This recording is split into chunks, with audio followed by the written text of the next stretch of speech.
드러난 것이 사실입니다. 특히 생명을 담보해서 국민들의 안전을 지키는 소방공무원들의 열악한 처우, 정부의 조직 개편안에 크게 달라진 것이 없는 형편입니다. 국민들의 안전과 직결되는 문제를 하대하는 이유가 뭔지 정말 답답한 노릇인데요. 이런 문제에 대해서 끊임없이 문제를 제기하고 계시고 있는 분이 있습니다. 한성대학교 행정학과 이창원 교수 연결합니다. 이 교수님 안녕하세요. 네, 안녕하십니까. 예. 지금 이 소방공무원들 처우 문제나 조직 이런 거 개선사항이 정말 많다고 하는데 이 중에서 가장 큰 문제점이 뭐라고 보십니까? 한 두세 가지 좀 말씀드리고 싶은 것이요. 예. 일단 그 인력 부족이 심각하죠. 우리나라 그 소방대원 한 명당 시민을 한 1,400명 정도 담당을 하고 계신데, 예. 가까운 일본만 보더라도 850명 정도입니다. 그다음에 바다 건너 미국과 핀란드 같은 경우는 소방대원 1인당 약 200명 정도. 그러니까는 우리나라 소방대원은 7배 정도의 그 인력난에 처해 있는 것이죠. 예. 그러다 보니까는 지나치게 그 경무에 시달립니다. 그러니까는 우리나라 소방대원들의 기대 수명이 예. 평균 수명이 60세가 안 됩니다. 58.8세라고 알려져 있어요. 근데 우리나라 수명이요? 네, 그렇습니다. 그래서 일반 시민의 그 기대 수명을 81세로 지금 보고 있지 않습니까? 예. 현재 지나치게 한 20세 이상 차이 난다는 거. 그 다음에 이제 열악한 장비도 지적하지 않을 수 없죠. 소방 장비 노후율이 23% 정도라 그래요. 그렇다는 얘기는 우리가 갖고 있는 장비 5개 중에 하나 정도는 사용 기간을 이미 지났다. 그러다 보니까 얼마 전에 인터넷에서 화제가 됐었죠. 그 자비로 소방 장갑을 구입한다. 폐차 기간을 넘긴 구급차로 환자를 수송하고 있다. 이런 어처구니 없는 일들이 벌어지고 있거든요. 예.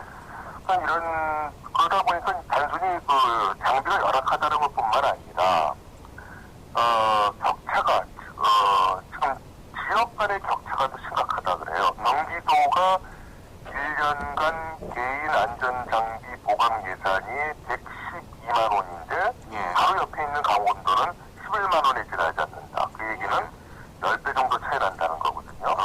똑같은 시민인데 대한민국 국민인데 이런 격차가 지나치게 존재한다는 것. 또 오늘 또 말씀하시겠지만은 인사체계가 국가직과 지방직으로 또 구분돼 있다라는 이런 세 가지 정도. 가장지 인사체계가 이원화돼 있다. 이런 세 가지 정도 말씀드리고 싶습니다. 예. 그런 문제점들이 소방공무원의 국가직 전환이 되면 좀 나아질 수 있는 겁니까? 일단은 국가직으로 전환한다라는 것은 격차를 줄이는 데 있어서는 가장 큰 역할을 할 수 있는 것이고요. 그 다음에는 예산 문제에 있어서는 또다시 이러한 장비 갖고는 국민의 생명과 안전, 헌법에서 보장하고 있는 헌법 34조 6항에서 보장하고 있는 국가기업도 국민을 보호하기 위하여 노력하여야 한다라는 헌법사항을 준수하기 위해서는 국회에서 예산 지원을 또 일어나면서 강화하는 이런 조치가 또 뒤따라야 된다고 생각합니다. 예, 그렇군요. 근데 어쨌든 지금 세월호 참사 이후에 특히 이제 이 안전 문제가 굉장히 다투가 되고 있지 않습니까? 네. 그래서 특히 이제 소방방지청 대신에 이제 재난 컨트롤 타워를 만들겠다 이런 것이 이제 정부 방침 아니겠어요? 이 부분에 대해서는 어떻게 보십니까? 저는 그 소방방지청 자체가 폐지된다라는 거에는 좀 문제가 있다고 봅니다. 예. 그 이유는 뭐냐면은 국가안전처라는 것은 처한 조직은 장점은 정책 총괄 조정하는 데는 장점이 있죠. 예. 그렇지만 일단 처하는 조직은 집행력이 떨어집니다. 그러다 보니까는 불가능한 건 아니지만 처는 외청, 소방방재청 같은 조직을 둘 수가 없어요. 예. 불가능한 건 아니지만 그러다 보니 보니까는 소방관계청과 해경청 모두가 사실상 해체가 돼갖고 처내 본부조직으로 지금 들어갑니다. 예.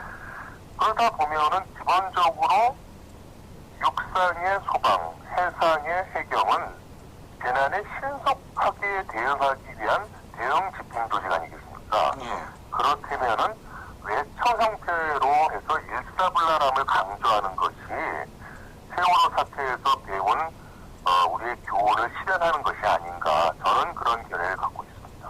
예, 그렇군요. 그렇다면은 지금 이제 재난이 발생을 했을 때 말이에요.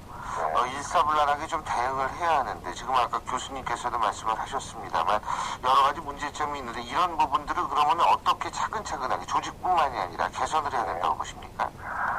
일단은 저는 국가직으로 일어나 하는 것이요. 예. 현재 정부한 대로 그대로 가면 안전행정부에서 이번에 안전을 떼어내서 국가안전처가 만들어지는 거 아닙니까? 예. 그 국가안전처에서 국가직 소방공무원이 근무를 하고요. 예. 그 다음에 99%에 달하는 지방직 소방공무원들은 시도지사 밑에서 근무하는 것입니다. 예. 이원하죠. 예. 그리고 시도지사를 사실상 중앙부처에서 관장한다라고 하는 것이, 지방정부는 요번에 정부로 새로 신설되는 예. 여기서 관장을 하게 돼요. 그 말은 뭐냐면은 국가직 공무원들은 국가안전처에서 근무하고 99%의 일선에서 지방직 소방 공무원들은 시도지사 및 지방정부를 관장하는 행자부에서 관장을 하는 거니까 일원화가 아니라 예. 3원화가 되는 것이거든요. 이것은 일사불란함을 강조해야 되는 현장 재난관리 공무원들인 소방공무원들은 이런 3원화가 되는 것은 도리어 역행하는 것이 아닌가, 저는 그런 시각을 갖고 있습니다. 그러니까 결국은 이 삼원화를 극복하기 위해서도 국가직으로 소방공무원들은 모두 전환하는 게 필요하다라는 이런 저는 말씀. 그런 견해를 갖고 있고 많은 분들도 그런 견해를 갖고 있는 것으로 알고 있습니다. 그리고 예를 들면 그 제주도 있지 않습니까? 제주도는 지금 이제 자치도로 돼 있지 않습니까? 그렇습니다. 근데 제주도 같은 경우에는 특히 이게 지방직으로 돼 있으면은 소위 말해서 그 인근 다른 시도에서의 지원을 받기가 상당히 어렵다고 그러더라고요. 그렇습니다. 더욱이 그렇죠. 예. 그래서 이 제주도 같은 경우에 특히 외국인 관광도 많이 할 뿐만이 아니라 우리나라 사람도 관광 많이 하고 거기 사시는 분들도 많은데, 이 부분도 좀 고쳐지기 위해서라도 국가직 공무원의 전환이 필요하다. 이런 얘기들이 많더라고요. 네, 그런 사례 제시가 많이 있습니다. 그렇죠. 앞으로 어떻게 잘 될 거라고 보세요?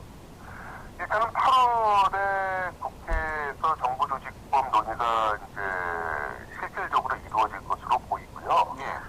그 다음에 이제 당연히 이제 국회에서 국가직, 일반직, 지방직 이 논쟁에 대해서도 좀 심도 있게 다루셔야 될 것 같고, 그 다음에 정부조직법 측면에서 따지면은 국가안전처에서 본부 형태로 들어가는 해경과 소방본부 형태가 옳은 것인지 좀 정부조직법 개정 차원에서 좀 논의해야 될 것 같고요. 열악한 장비라든지 인력 보강, 아까 말씀드린 이런 세 가지 정도는 국민의 생명과 안전을 보장한다는 차원에서 접근해야지, 단순히 소방은 지방 업무다라는 고착된 시각에서만 논의하게 되면 해결하기 어렵다고 저는 생각합니다.